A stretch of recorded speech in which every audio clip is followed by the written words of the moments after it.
Blake Griffin was cooking. And then like we get into the locker room, everybody's cussing each other out. Dwight say, "No, what's happening is he busting your ass. He busting your ass." You know what I'm saying? Fingers. What? Me and Terry Jones. So I was like, "Nah, motherfucker, hold on. DeAndre busting your ass." That's why we here, man.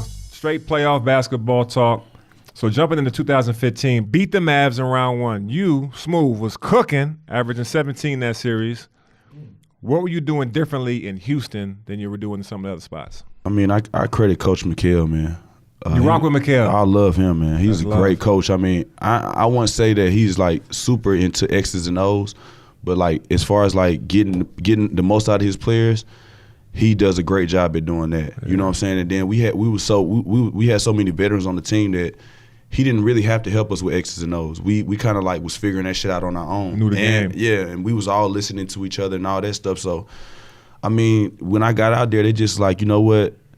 We don't care about you shooting threes. We just want you to shoot more threes in practice. You know what I'm saying? So that's love, though. You know what I mean? So it kind of it took pressure off. It gave me kind of confidence. Like, man, you know what? I don't have to prove shit here. You know what I'm saying? Like, I have to prove. Like, it felt like I was kind of like proving myself. After that dunk contest, I got to prove this, I got to prove that, I got to prove. You feel me? Right. So then when I got to Houston, I was like, you know what?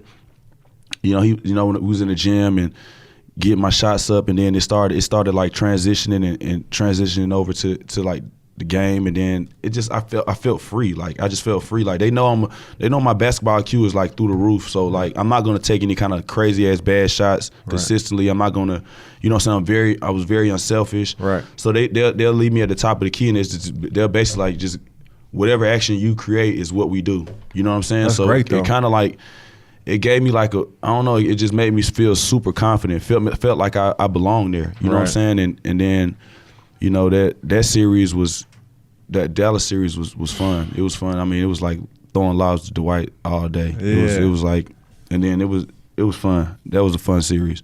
Yeah, speak about that though. You and Dwight, you know what I mean? Because you guys got the Atlanta connection, growing up in high school together, AAU ball. Yeah, I mean, I've known him since preschool. You know word? Yeah, preschool. Wow, I didn't know so that. we went to preschool together. And imagine that preschool team. And no babies dribbling. Give me that binky. Give me my binky, cuz. So known him since preschool, but then, you know, he went to a private school and I went to public. I was, you know what I'm saying, then we went back in AAU. Okay. Like 14. That's when we started back like really like, you know what I'm saying, connecting. You know what I'm saying? So then it was like me, him, Randolph Morris. Cheating. Chico. Cheating. I can't help. He's the type of player. Him and his team type of players. Like, bro, these guys 8th grade year, right? Y'all high school. Let me see birth Y'all high school. How old are you? We asking how old they you were guys. definitely asking. They definitely wanted to know, but it was just, man, it was fun, man. Yeah. I mean, it was fun. That was because we were so innocent. You know what I'm saying? And then it's just pure hoop at that point. It was pure hoop, man. It was pure hoop. It was just like we didn't know what to expect. We was just there. You know what I'm saying? Experiencing the ride. You know what I'm saying? And then, you know, we got to the league, and then, you know, both came out of high school. Both came out of high school. Yep. Both came out of high school. Went to Orlando. I went to Atlanta. And then, you know, he's been having a hell of a professional career. Yeah, he'd be a Hall of Famer. Yeah, so did you. Definitely You had a hell of a Famer. career too. Oh, thanks, bro. Clippers in round one had a tough 7-game series. The Clippers curse is a real thing, so keep it real, bro. Like, keep it real. Were you expecting the Spurs? I thought we was gonna play the Spurs. So I thought we was definitely gonna play the Spurs. For sure, the Spurs. Like it wasn't even a doubt. It wasn't even a doubt. We playing the Spurs. I was like, damn, we playing Popovich, good coaching ass. That's what I really thought for real. And then when they beat the Spurs, they just thought they was just gonna roll over us. Right. Which they almost did. They almost rolled over us. It was like, well, they had us down. They beat us the first game. They beat us the first game at home. I think that was down 3-1 or that number series. 2. I think we was second in the Western Conference. Yeah. So we had like home court advantages into the conference finals. So they beat us, and we come back to the locker room, just everybody looking pie as a motherfucker, like mad as a mug. Like, damn, what the fuck just happened? Like, you know what I'm saying? So then we go through the process, and then we played a game 2, and they was on our ass. You know what I'm saying? Right. So like, they was on our ass, and then we get into the locker room, and everybody's cussing each other out. You know what I'm Really? saying? We giving each other the business. Word? Yeah, so we just talking to each other like, man, what the fuck is going on? Like, Right. You supposed to be screaming over here, you gotta move over here. like Blake Griffin was cooking, you know what I'm saying? But then like it was like me and Terrence Jones, but it was like we had a game plan. You know what I'm saying? Like this motherfucker, we had a game plan for him, and then motherfuckers weren't executing the game plan. Right. So he started getting off a little bit, and then like like DeAndre Jordan is not gonna really be scoring the ball like that, but he was fucking dominating offensive glass. He was really like rebound machine. He was working Dwight in the first half. What was the game plan on Blake? The game plan was to double team his fucking ass. Shit. Get the ball out of his damn hands. Shit, that was the fucking game plan. The game plan was double team, get the ball out to get of his his ass hands. nigga, trap his ass hard early. You know what I'm saying? That was the game plan. You know what I'm saying? The game plan was to trap Blake Griffin early as possible and to get that shit out of his hands. I was just about to ask you, how do you prepare to guard, like to go up against a Blake Griffin? I mean, you can't. You just gotta. My main focus was I gotta stay connected, just like Boozer. You know what I'm saying? Because they're so wide. They're so like Boozer wasn't super athletic, but he did a great job at like his angles. He know how to work his angles. He knew how to like. I don't know. He was just strong as fuck. He knew how to like get in position, so I had to like get him early. Like I was super like I used my quickness and stuff like. So I had to like I had to bump him early. Like I'm gonna go ahead and meet him at the free throw line. Like let him know like nah, I got to be able to create resistance. You know what I'm saying with him and just like Blake, I had to do the same thing with Blake. Like man. So, but I'm like, look, if I'm doing this, if I'm sending him this way, y'all ass need to be here. Y'all gotta be you know there. what I'm saying? Because if we sending him to a strong hand, his first step is amazing. Yeah. And then like shit, I'm not if he got a little step on me, I'm not jumping. Fuck that. You know what I'm saying? Like, hell nah. You know what I'm saying? He not finna put me out there. People always want nothing to sports center me like damn that. See, look, and that's a real thing. People don't want to be on sports center, so y'all know you better play some defense, if not move out the way. Period. Right. So for real. So we get to the locker room and so I'm like, damn, man, Dwight, you gotta be. He's like, man, no. So Dwight say, no, what's happening is he busting your ass. He busting your ass. You know what I'm saying? Fingers. Hey, me and Terrence Jones. So I was like, nah, motherfucker, hold on. You know what I'm saying? So I started like, you know what I'm saying? Like, nah, motherfucker, DeAndre busting your ass. Like, so we just, we really hashing it out. So like, that's part of it sometimes. You know, like Kevin coming there with his little bad ankle. He, hey, y'all chill out. He gonna get his ass pushed over. Go sit your ass down. Hey, y'all chill the fuck out. We're good. You know what I'm saying? Like he tried to so he come in there. He said a couple things. He calm us down. He get on both me and Dwight. Everybody, he getting on people and shit. So we like, man, all right, cool. We get out there, and it's a whole nother second half. We turn it around. We win that game. Yeah. And then I don't know. It's just like. Jason Terry did a great. That's why I be saying veterans are so good. 206. Like it's Mr. 206 himself. He did a great job at he's so positive, right? You know what I'm saying? Then I think Patrick Beverly got hurt, so we really playing with 40-year-old point guards. Like we got Jason Terry and we got Pablo Brigioni. Right. You know what I'm saying? I like Brigioni though. Yeah, I like Bridge too. Yeah, but I like him too. But it was that's what we had against Steph, all the Chris Paul. You know what I'm saying? Tough guard. So we on the plane man, we good, man. I'm telling you, man, they can't beat us. I'm telling you, you know what I'm saying? We just on the plane and stuff. He just he's just speaking life into us. You know what I'm saying? Yeah. We split the series at home, and then when we went to the Clippers, they blew our doors off. They beat us 20 plus both games.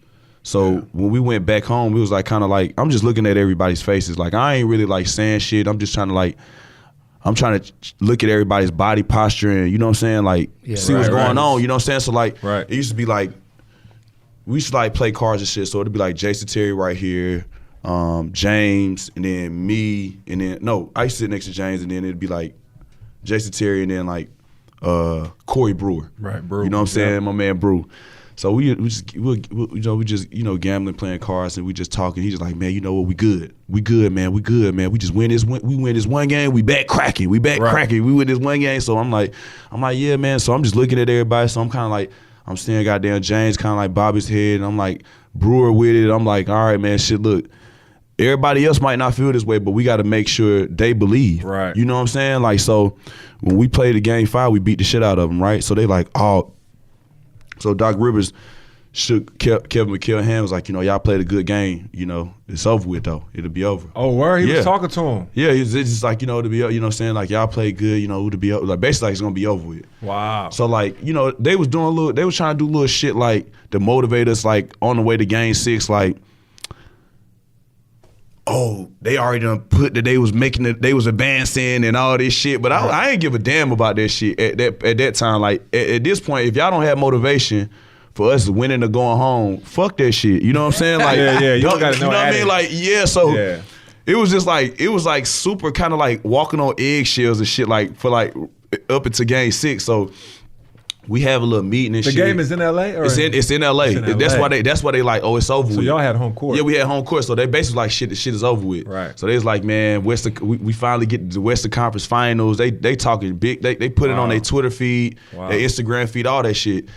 So like we sitting there at the shoot around, before shoot around, we sitting there talking, and I was just tired of the talk. You know what I'm saying? Because we done talked about 3-4 days. I said, hey, coach, man, be honest, like no disrespect, man.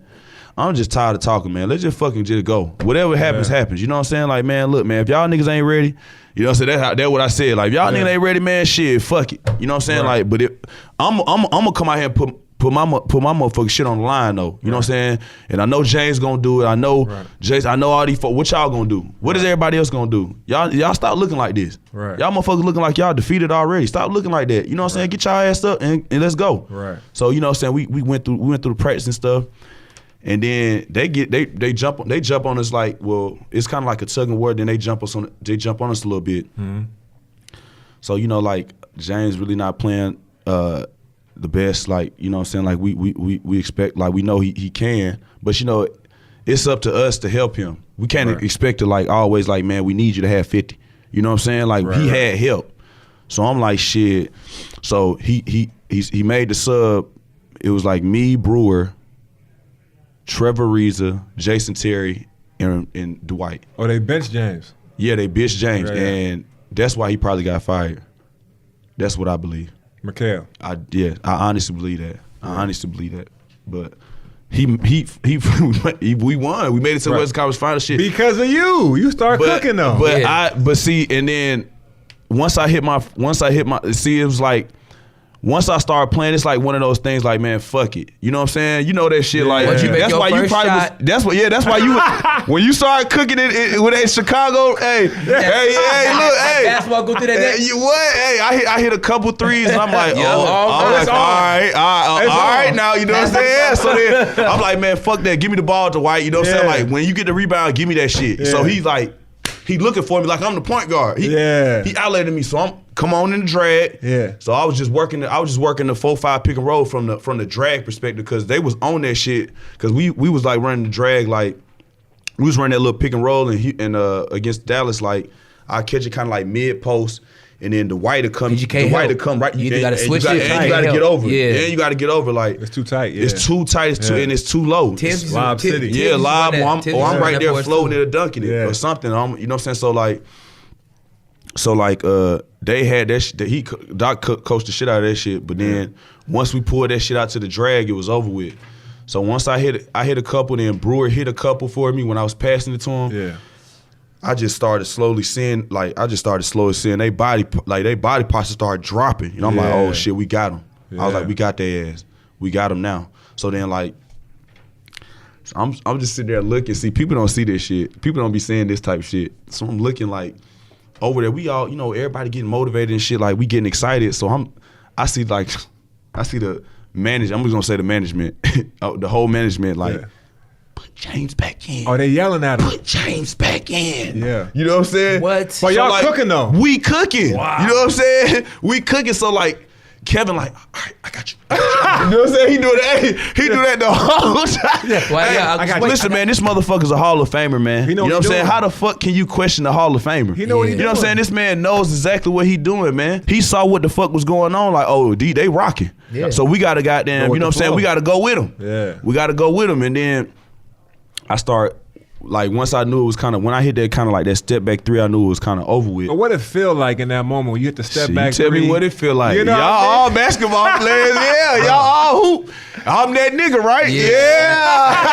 Facts. Yeah. I ain't gonna hold you. Yeah. When I had my one shining moment in Chicago when I was in the playoffs and I hit my shot over D-Will and them. Yes, oh, sir. yeah. I'm that, I was on top of the world. Man. Mama, there goes Mama, that I made man. it. What that man? What that Man, man, Mr. Jackson said, Mama, there goes that man. Yeah, that's how I felt. I mean, it was just like, and it was like a sense of euphoria, like a sense of ecstasy. Like, I don't know, it's something like as an athlete that you can't explain to somebody that hasn't experienced that work that we had to put in to get to that that's moment. What it is. You know what I'm saying? It's that success of you putting in that hard work and grind all your life, and then you get to see it. You get to see it into fruition. Like it's just like a different type of feel. Like it was just like, and then like knowing that I made, like I don't know. It's like, and then like the kid kicked in on me because I like he plays, but I play a little bit too. But I'm like, man, the kid kicked in on me, so I'm just like antagonizing. Yeah, now I'm antagonizing because it's like the front row, they just giving me the business. Fuck you, happy motherfucking birthday, piece of shit. Like they giving me the business, but I'm like, I'll see y'all motherfuckers next year. You know what I'm saying? Like this shit is over. Like, you know what I'm saying? Like and we had one more game. I was like, nah, this shit's over with. You know what I'm saying? I'm sitting there like laughing and shit. I'm talking about face red. Yeah. I'm talking about they cussing me out. You know what I'm saying? I'm like, man, I'm just sitting there smiling like, yeah, bitch, it's over. You know what I'm saying? So then I'm sitting there telling like James, like, look, dog, I told you had help. Yeah. You know what I'm saying? Like, now close this shit out. Now close this shit the fuck out. Yeah. You know what I'm saying? Facts. So game 7, it was over with, man. We closed that bitch out. It was, you know what I'm saying? Like, they ain't really played with that much. They won. It was shocking because it's funny because everybody had the Clippers winning. Like, it was, easy cakewalk. They thought it was a cakewalk, end up losing. I was like, wow. Yeah, that shit. That was crazy. Obviously, in that series, one of the best PGs that we've seen. Obviously, we all played against CP3 and Chris Paul, one of the greats. Even though he was a little banged up, what was your game plan on CP that series? Because he was the whole key to Lob City with DeAndre and with Blake. What'd you guys game plan for CP? We didn't know he was banged up. We ain't gonna give him no excuse. Facts. No excuse. We not gonna give him no excuse. I don't think he was banged up. Right. He better not say he was banged up. Yes, I mean, I don't use point guard because it's only one guy. Right. But I say he's a point wizard. Yeah. You know what I'm saying? Like, man, he makes a lot of people. He makes everybody around him better. His IQ of the game is so crazy. But I mean, it was just really like getting back in transition because we was a transitional team, so it really wasn't nothing for us to kind of get back. But it was basically like, you know, building that wall and then like, you know, we were switching. You know what I'm saying? Like we were switching a lot. Right. So like we just trusted our length. Right. You know what I'm saying? We didn't help. We just switched on pick and rolls. We had athletic guys. Like, you know what I'm saying? The only person that we was kind of like skeptical of switching was Dwight. But Dwight did a great job on him. Like he did a great job. You know what I'm saying? Like, you know, trying to force him to the basket and make him be a finisher. That's what we were trying to do. We was like, man, we don't give a damn. Send him left. Right. That's what makes CP shoot. That's what we were saying. Send him left, and then we was like, you know, we gonna let him get off. You know what I'm saying? Let him get off. If he gonna get off, we gonna 30. Nobody else is about everybody else. Yeah, that's how we should guard. That's exactly what him. One-on-one. Let him get his shit, and then everybody else is gonna cut their water off. Speaking of veterans, man, I remember being in Utah. And we were playing against the Houston Rockets when they had T-Mac and Yao, and we down 0-2 in the series, and we're a young group. You know, this is like 07, and we're a young group. We thinking the series is over. It's 0-2. Like we got demolished by Yao and T-Mac, and we assigned Derek Fisher that year. D. Fisher was an OG vet. Obviously, he won 5 chips with Kobe. And on the plane ride back, similar to what you talked about with JT, he was like, "Look, guys, I've been here before." We hadn't, but he had. He had been there before. He came in the locker room the next day. He was like, on the plane, he was like, "Guys, I've been here before. We're going to be all right." And so me and D. Will are like, man, I hope so. Right, yeah. Because we don't know. Yeah, we right, young. I'm like 22. Absolutely. D. Will like 20. Like, we don't know. And so we get to practice the next day, and D. Fish brought out his ring, the first one he won with Kobe and Shaq. And he was like, "Look, we had to go through 4 series. We were down 0-2 to Sacramento Kings when they were loaded up with C. Webb and the rest of that crew. Right, yeah. And we ended up winning the next 2, made it the series, and it was best of 3 basically. And so all we got to do, guys, is win these 2 games at home in Utah, and it's 0-0. And that's what we did. We went out, won the 2 games at home in Utah, tied up at 2-2, took that series to 7 like y'all did, and then we beat them at their place in Houston in Game 7 to advance. And so the point I'm trying to talk about right now is that having those veterans like us in this room right here that have playoff experience for these young guys. A lot of teams go through that where you need experience where guys have been there before, walked that walk before, been in the fire before, to give that experience and knowledge to the younger guys so that when they can have that confidence. So when they're down the 8 ball, down 0-2, down 3-1 to a Clipper team, and you come back and you fight back and win because you have veteran guys that can school you on that. Speak about the state of the game now where we all feel like there's these young guys who are getting put the pressure on early, which we've always had stars that got put pressure on early, throughout the course of NBA history. But the lack of veterans to school them and teach them and provide like a safe haven for them going forward. Me having a vet like Malik and Booz and Rip and different guys teams I played on, it was pretty cool getting to see different vets and learning from different vets and how they, ran their operation. For me, I was around KG, Paul, Ray Allen. I got to see, guys like that, and Shaq, like, how they were as vets and how, how they handled themselves and, what they brought to the table, the energy, just, being a professional. And I got to learn from different people. And I just try to add my own, my own way of being a vet myself. And I'll just led by example. I'm the first one in the gym, last one to leave. If I can teach y'all anything, it's just go as hard as you can for you, not for the coach, not for the gym, because they ain't gonna give you more minutes for busting your ass every day in practice, obviously, because I'm the first one here before all y'all, and I don't even play. So you know what I'm saying? So do it for you. You know what I'm saying? If you do it for you, then you'll be happy with the results. Nate mentioned KG. I didn't get a chance to play with him except a few All-Star games or whatever, but going against KG most of my career, he was in Minnesota. I was in Utah for 6 years, and I got a chance to compete against him every year a lot. And the KG thing for me was he brought the intensity every night. He was he had accountability on himself. Right. Like, he wasn't one of those guys that was like, I'm pointing the fingers at all of y'all ain't doing y'all job. He was the type to point all the fingers at him like, I'm not doing enough. Yeah. And so when I was in Utah, being in a smaller market, me and D. Will did the best we could to try to raise that squad up and become champions. We fell short every year, of course. We lost to the Lakers every year. We lost to the Spurs every year, who were all, obviously champion caliber teams, championship teams. But I respected KG because I had a conversation with him after we had beat them in one game. We went out and grabbed some dinner. And he was like, he just like, Booz, you're young, you're 24. You're putting up double-doubles and 20 and 10s, and that's great. But he was like, at some point, you got to tell your franchise to get you help. Like, you need more. You and D. Will need more. And I was thinking about, and I'm over here like, this is a Hall of Fame guy, won the MVP, multiple All-Star appearances, someone that I had on my wall as a poster when I was a kid. And he's giving me some of the illest advice and he's a competitor of mine. Let me tell you something. KG would give me the business, and I think twice about it and let me know all about it. See, that's why I said, like, light-skinned boy from Alaska guards you, KG. Always say. Talking to himself in third person. I say he'll play with intensity, but he demand intensity out of his opponents too. Right. He'll talk shit to you. Either you gonna goddamn, you know what I'm saying? Either you gonna like, hey man, I ain't gonna let this, you know what I'm saying? I ain't gonna let Tigger talk crazy to me. I got to go ahead and produce, or you gonna back down. You know what I'm saying? Yeah, so but I just appreciated the fact that he took time to give me some real advice from my franchise, because he was at a stage in his career where I've been here 7, 8, 9 years and I haven't won. I need some help. You know what I mean? Then he had the 1 year where they got Sam Cassell and they brought in Spreewell and he went to the conference finals. They lost that and he went to Boston and won the chip there with Paul Pierce and the rest of the crew. But I just appreciate an OG like that who, ultimate competitor, like j-smoove said, brings the best out of you. Otherwise, you're going to crumble under pressure, because he brought it every night. And then a guy that would take the responsibility for his whole team on his own back took the time out of his to give me some advice on my franchise and where we were at as a young group. Yeah, I just loved the preparation. Yeah. Like, being behind the scenes, watching KG warm up, like his warm-ups was like, I'm starting the game off, so I got to be right. When I saw him like preparing before the games, everything he was doing, like he used to go in Boston, in the locker rooms, they got this room and it's like a little workout area. It's like small as hell, but he be in there lifting, doing his stuff, and I'm like, damn, you lift before the game? He was like, yeah, I gotta, my little skinny ass gotta get right.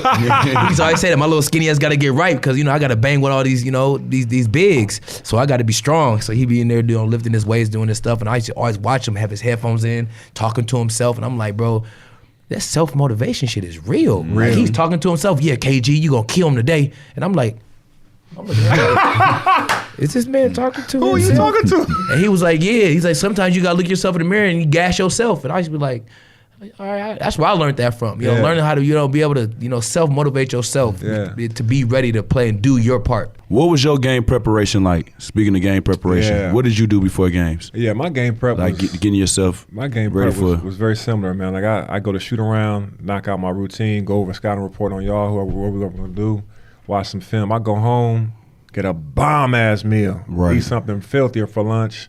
I take like a 2-hour nap. I get over to the gym early. Like I get there, game is at 7. I'm there at like 4 o'clock. What's your music selection? I'm usually Jay-Z. I just love Jigga, man. Yeah, sometimes I'll go with Lil Wayne and hit the South. You know what I mean? But I was basically all my stuff was based around Jay-Z first. Okay. I just like that. Biggie and Pac was always in the mix too. I get there early, like 4 o'clock, 3 hours before the game start. I get a lift in too. I always felt like I had to get my muscles pumped up and get ready. You lifting because I'm like, bro, I gotta get ready. I'm about to go to war. That's how I felt. Then I would go back, get a small meal, something light, like I'm from Alaska, so I ate salmon all the time. So I would bang a salmon, some seafood with something. And then I would literally just be there and watch film. If I'm going against you, one thing that j-smoove was great at, which reminded me of Lamar Odom, is he get the rebound, he bring it up himself. But yeah, you don't got to pass it. That's the toughest fast break to stop because I'm battling for a rebound, j-smoove get it, and he pushing it right up my. I'm like, yo, hell, low, he's low. So I would watch film. Like for you, I would watch film of you. I'd have a whole clip of all your highlights. I wanted to see all the good that you did. I didn't want to see nothing. I want to see all the made shots, all the fast breaks, because you was a point forward, really. You would set the table for everybody and get buckets. So I'm like, I'd watch a whole film of you for like an hour. Watch a film of you for like an hour, and then I would get away from it. Like I go in the lounge. We have a lounge in Chicago, I have a lounge in Utah. I go in the lounge and just talk shit with the homies or talk about what we're going to do after the game is over. Get my mind off the game for like 40 minutes. Okay. And then we come back in with Tibbs to come in at like, I don't know, 28 on the clock or whatever. Start talking about the game plan or whatever, and then go out there and we get it on. Right. Yeah. What about you? Pretty much the same, man. Honestly, it was a little different because I never knew if I was gonna play or not. So my ass was What working about out. your music? Look, I was working out. I was working out, going hard, running stairs, getting my shots up, Hey, but sweating, look and then though. put my warm up on like this motherfucker better play me today. But look though, that's the professional though. That's the professional approach though. Like kids might not know that. They might get discouraged mentally. Like, man, I ain't playing this motherfucker this shit. Nah, and they might not. And they might not. They might get away from that shit consistently. Right. Same as I had to stay ready because the dime when I gave y'all 40 when you was in Atlanta. Oh yeah, you definitely dropped it on our head. I gave y'all 40, but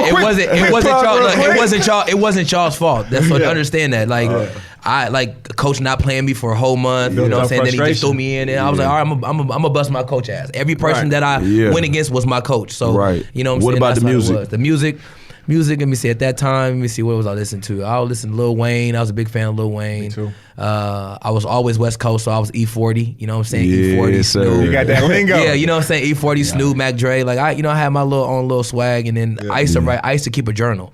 Okay. That was my little difference when I took my approach. Mine was like kind of like yours. Like, I ate, shoot around, then I went home, ate. I slept. I didn't really want to sleep. I slept like an hour. Yeah. I sleep like an hour. I used to listen to R&B music. Because I'd be so gassed up, so amped up. I'd be trying to calm my spirit down. Yeah, I'd be trying to calm my shit down. Like, so I feel that. I listen to R&B like Anthony Hamilton, like little stuff like that, old stuff too. Like, so I just listen to that, and I would watch. Like I said, I watch the highlights. I watch films of my opponent. Yeah. Fact. All good shit. Yeah. All good shit. I watch that just so I can be like engaged. I didn't want to like not be engaged. You know what I'm saying? Like with who I was playing, and then, you know, I'll get out there before the game, and then I'll just chill after that. I never lift weights before the game. I used to do it after, like right after. Yeah. But like, that was pretty much it. Yeah. So kids, you listen. Hey, prepare yourself. Preparation is everything. Preparation is everything. Being a professional as well. Be a professional. Go hard and just self motivate yourself. Stay ready, so you ain't never gotta get ready. Right. Stay ready. Stay ready. Absolutely. That's how we do it. j-smoove, man. I want to thank you for coming on, brother. Thanks for having me, bro. Appreciate you coming down here, bro. Showing us some love, man. Showing us some love, man. Appreciate y'all, man. Hold that. Love, hold that. You dig.